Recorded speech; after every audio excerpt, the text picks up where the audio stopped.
It always starts the same way. A clip goes viral, a tweet gets quote retweeted into oblivion, then comes the outrage. Reddit threads, YouTube exposés, Twitter memes, and angry live streams. All targeting one name, Pokimane. Every few months, like clockwork, she becomes the face of controversy on the internet. Whether it's for something she did, didn't do, or something completely taken out of context, the backlash never fails to explode. But this isn't just random internet hate. It's deeper, more systemic. So why does one of the most successful women in streaming get dragged through fire every time she logs on? Let's talk about it. Act 1. The rise of a perfect internet persona. When Pokimane started streaming in 2013, she was just another student playing League of Legends on Twitch. No production budget, no manager, no brand deals. But her natural charm, consistent streams, and relatability made her stand out. Soon she wasn't just one of the streamers, she was the face of Twitch. Her growth wasn't just due to gameplay, it was the parasocial bond viewers developed with her. She was chill, goofy, and one of the boys, yet still feminine and approachable. And slowly, without realizing it, her audience built an image of her in their heads. A perfect internet girlfriend. Always nice, always sweet, always available. The problem? That Pokimane never existed. Act 2. When the persona cracks, the Leafy is Here drama. In 2020, YouTuber Leafy is Here launched a full-scale attack on Pokimane. He uploaded multiple videos calling her fake, manipulative, and most damning of all, someone who abuses copyright strikes to silence criticism. One specific incident stood out.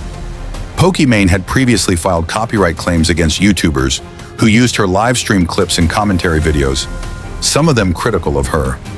To her, it was about controlling how her content was used. To the internet, it looked like censorship.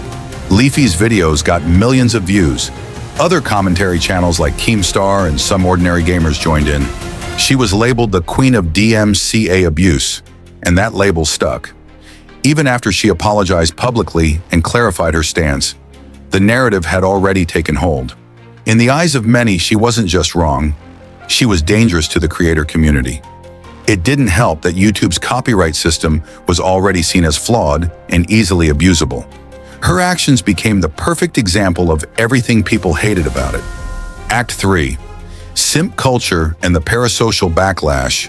One of the most bizarre sources of backlash Pokimane faces is simply being a woman with male fans. Simp culture became a meme. Her viewers were called pathetic, obsessed, brainwashed. Even if someone donated a few dollars or defended her online, they were instantly dismissed as white knights. But the dark side of that joke? It led to actual resentment. Some fans accused her of intentionally hiding her relationship status to maintain the fantasy that she was single. So people would keep watching and donating. No proof, just speculation. Yet that alone led to widespread hate, with people calling her manipulative and dishonest for not talking about her personal life. She was simultaneously accused of being too open and too secretive, a trap many female streamers fall into. You're either an attention seeker or a liar, there's no winning. Act 4. Offline TV and the Fedmr leak. Then came the offline TV drama. In mid-2020, Fedmr, a member of Pokimane's friend group and housemate, was removed after multiple women, including Pokimane, accused him of inappropriate behavior and boundary violations. But months later, a document leaked. Allegedly written by Fedmr himself, it told his side of the story. He claimed Pokimane twisted events, manipulated the narrative, and portrayed herself as a victim while making behind-the-scenes power plays. The leak caused a storm. People suddenly questioned everything. Was Pokimane lying? Was she the one controlling offline TV from the shadows? Even though she addressed the document and explained her side, many people had already made up their minds. Screenshots from the doc were taken out of context and used as proof that she was fake. Once again, she went from victim to villain. Act 5. The Gideon Hate Raid. And the internet's hypocrisy. In January 2022, Twitch streamer Gideon orchestrated a hate raid against Pokimane's stream. His viewers spammed her chat with offensive, misogynistic messages. Twitch responded swiftly. Gideon got permanently banned. It should have been an open and shut case of harassment. But somehow the backlash fell back on Pokimane. People said she couldn't take a joke.